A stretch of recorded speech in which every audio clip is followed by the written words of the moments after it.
BSP की इस विशाल चुनावी जनसभा में इकट्ठा हुए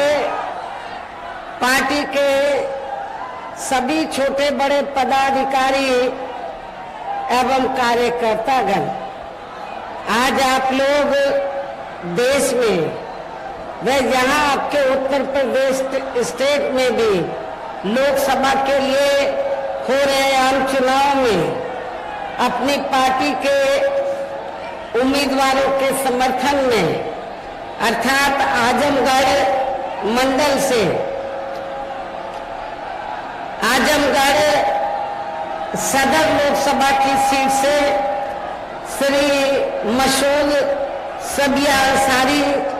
लालगंज सुरक्षित लोकसभा की सीट से डॉक्टर इंदू चौधरी, घोसी लोकसभा की सीट से श्री बालकृष्ण चौहान, पूर्व सांसद बीएसपी, सलेमपुर लोकसभा की सीट से श्री भीम राजभर, इनके समर्थन में मुझे सुनने के लिए यहाँ इकट्ठा हुए हैं, तो उसके लिए मैं आप सभी लोगों का हार्दिक दिल से आभार प्रकट करती हूँ। वैसे आप लोगों को ये मालूम है कि हमारी पार्टी कांग्रेस, बीजेपी व अन्य किसी भी विरोधी पार्टी तथा गठबंधन आदि के साथ मिलकर नहीं, बल्कि अकेले ही अपनी पार्टी के बलबूते पर पूरी तैयारी व दमदारी के साथ ये चुनाव लड़ रही है। इसके साथ ही हमने टिकट बंटवारे के मामले में भी सर्व समाज के लोगों को उचित भागीदारी दी है, जिनको कामयाब बनाने के लिए अपनी पार्टी के लोग पूरे जी जान से लगे हैं। हालांकि आज यहाँ आपकी इकट्ठा हुई अपार भीड़ व भीड़ के जबरदस्त जोश को भी देखकर अब मुझे भी ये काफी हद तक भरोसा हो गया है कि पिछली बार की तरह इस बार भी आप लोग अपने प्रदेश से यहाँ लोकसभा आम चुनाव में अपनी पार्टी का बेहतर रिजल्ट जरूर लाएंगे। इसके लिए अब मैं आप लोगों का ध्यान कुछ जरूरी बातों की तरफ दिलाना चाहती हूँ और इस संबंध में विशेषकर मैं कांग्रेस, बीजेपी व इनके अन्य सभी सहयोगी दलों के बारे में ये कहना चाहूंगी कि आजादी के बाद शुरू में केंद्र व देश के काफी राज्यों में भी ज्यादातर सत्ता यहाँ कांग्रेस पार्टी के हाथों में ही केंद्रित रही है, किंतु इनके अधिकांश मामलों में रही गलत नीतियों एवं गलत कार्य प्रणाली आदि की वजह से ही फिर इस पार्टी को केंद्र व काफी राज्यों की भी सत्ता से बाहर होना पड़ा है तथा यही स्थिति इनकी सहयोगी पार्टियों की भी बनी रही है, जिसके कारण ही फिर पिछले कई वर्षों से बीजेपी व इनके सहयोगी दल केंद्र एवं काफी राज्यों की भी सत्ता में काबिज हो गए हैं, लेकिन इनकी भी ज्यादातर रही जातिवादी, पूंजीवादी, संकीर्ण, सांप्रदायिक व द्वेषपूर्ण नीतियों एवं कार्य प्रणाली आदि से तथा इनकी कथनी व करनी में भी काफी अंतर होने की वजह से अब ऐसा लगता है कि इस बार ये पार्टी भी यानी कि भारतीय जनता पार्टी भी केंद्र की सत्ता में आसानी से वापस आने वाली नहीं है, बशर्ते यदि ये चुनाव इस बार फ्री एंड फेयर होता है तथा आम चर्चा के मुताबिक वोटिंग मशीनों में भी कोई गड़बड़ी आदि नहीं की जाती है और वैसे भी इस बार चुनाव में इनकी कोई भी पुरानी एवं नई चल रही नाटकबाजी, जुमलेबाजी व गारंटी आदि काम में आने वाली नहीं है, क्योंकि अब देश की जनता काफी हद तक इस बात को समझ चुकी है कि इनकी पार्टी ने अब तक देश के विशेषकर गरीबों, कमजोर तबकों, मध्यम वर्गीय एवं अन्य मेहनतकश लोगों को जो इन्हें अच्छे दिन दिखाने के असंख्य प्रलोभन भरे वायदे किए हैं तथा अनेकों हवाई व कागजी गारंटी आदि भी दी है, तो उनका जमीनी हकीकत में अभी तक इन्होंने लगभग 1/4 हिस्सा भी कार्य पूरा नहीं किया है, बल्कि इसके स्थान पर इनका ज्यादातर समय व ताकत भी यहाँ इनके अपने चाहते रहे बड़े बड़े पूंजीपतियों एवं धन्ना सेठों को ही ज्यादा से ज्यादा मालामाल व धनवान आदि बनाने में तथा इन्हें हर स्तर पर छूट देने व बचाने में ही लगी रही है, जिनके अधिकांश आर्थिक सहयोग से ही ये पार्टी व अन्य पार्टियां भी अपना संगठन चलाती हैं तथा चुनाव आदि भी लड़ाती हैं, जिनका काफी कुछ खुलासा बॉन्ड की आई रिपोर्ट से भी हो जाता है। और इस संबंध में वैसे आप लोगों को ये मालूम है कि अभी कुछ दिन पहले माननीय सुप्रीम कोर्ट ने रिपोर्ट दी है और रिपोर्ट से ये खुलासा हुआ है कि इस देश में कांग्रेस, बीजेपी व अन्य जो जातिवादी पार्टियां हैं, पूंजीवादी पार्टियां हैं, तो पूरे देश में बीएसपी को छोड़कर जितनी भी पार्टियां हैं उन्होंने इस देश के बड़े बड़े पूंजीपतियों व धन्ना सेठों से तो पार्टी के संगठन को चलाने के लिए, चुनाव आदि लड़ाने के लिए अरबों खरबों रुपया इस देश के बड़े बड़े पूंजीपतियों व धन्ना सेठों से लिया है। किसके जरिए? बॉन्ड के जरिए। लेकिन बहुजन समाज पार्टी ही एक अकेली एक ऐसी पार्टी है जिसने बॉन्ड के जरिए एक भी रुपया इस देश के किसी भी बड़े पूंजीपति या धन्ना सेठ से नहीं लिया।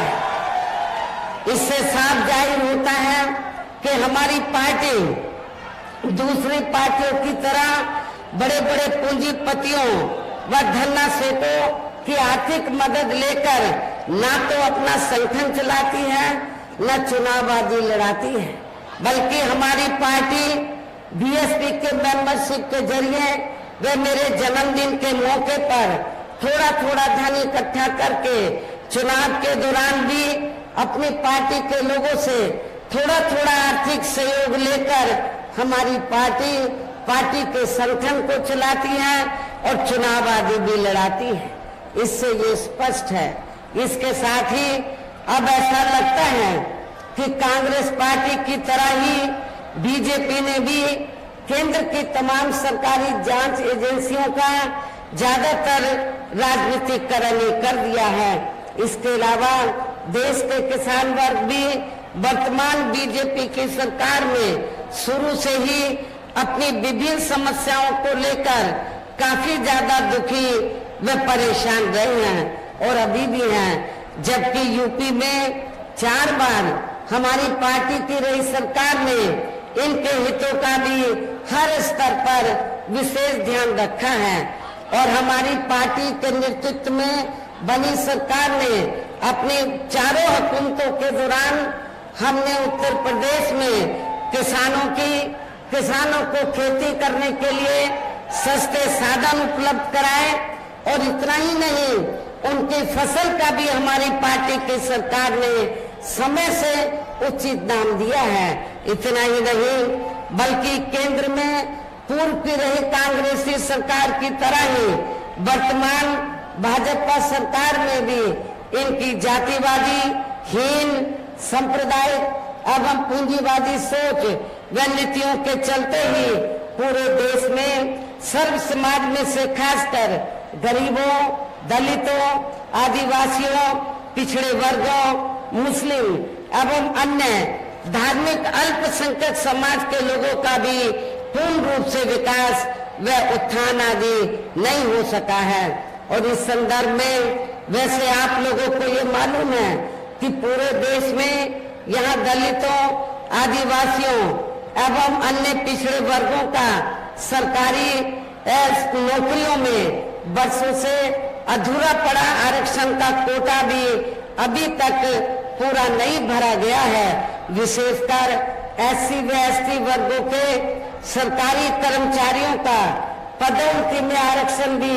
अब काफी हद तक प्रभावहीन ही बना दिया गया है। और यहाँ मैं खास तौर से आजमगढ़ मंडल के दलित वर्ग के लोगों को ये बताना चाहती हूँ कि जब समाजवादी पार्टी सत्ता में थी, श्री अखिलेश यादव यूपी के मुख्यमंत्री थे, तो श्री अखिलेश यादव ने तो यूपी के SC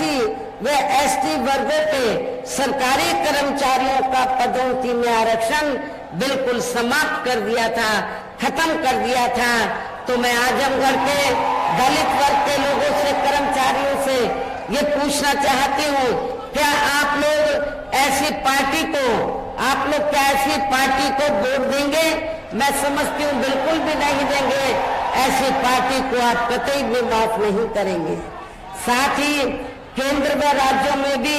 विरोधी पार्टियों की रही सरकारों में इन सभी वर्गों को प्राइवेट सेक्टर में आरक्षण दिए जाने की व्यवस्था किए बिना ही इनकी सरकारों के ज्यादातर सरकारी कार्य अब प्राइवेट सेक्टर के जरिए ही इनके बड़े बड़े पूंजीपतियों व धन्ना सेठों आदि को ही दिए जाने के कारण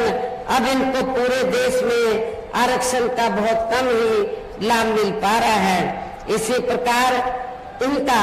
अन्य और मामलों में भी शोषण व उत्पीड़न आदि होना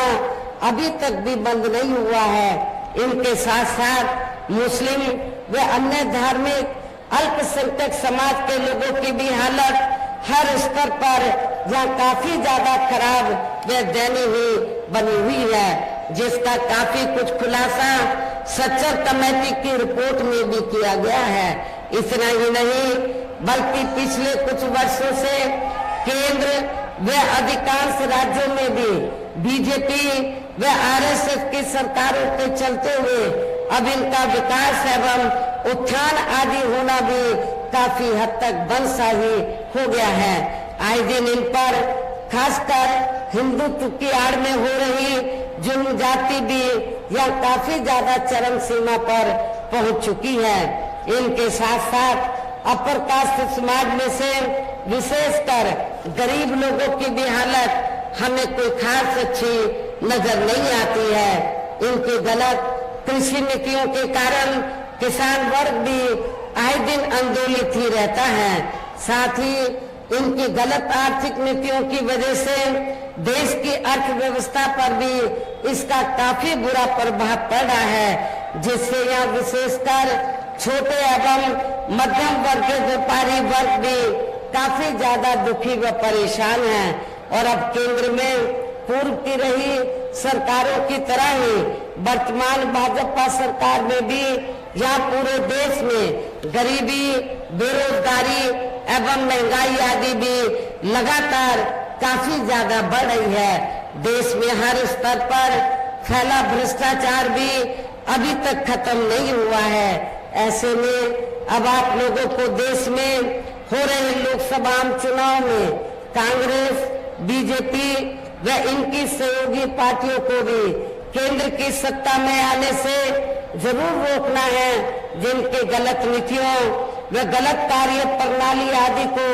आप लोग काफी हद तक आजमा भी चुके हैं। ऐसी स्थिति में अब ये विरोधी पार्टियां इस चुनाव में भी किस्म किस्म के साम, दाम, दंड भेद आदि अनेकों हथकंडे इस्तेमाल करके केंद्र की सत्ता में आने की पूरी कोशिश में लगी हैं, जिनसे अपनी पार्टी के लोगों को हर स्तर पर काफी ज्यादा सावधान रहना है। और इस मामले में विरोधी पार्टियां अपने अपने पक्ष में हवा बनाने के लिए खासकर मीडिया, ओपिनियन पोल व सर्वे आदि का जो बड़े पैमाने पर इस्तेमाल कर रही हैं, तो उनसे भी अपनी पार्टी के लोगों को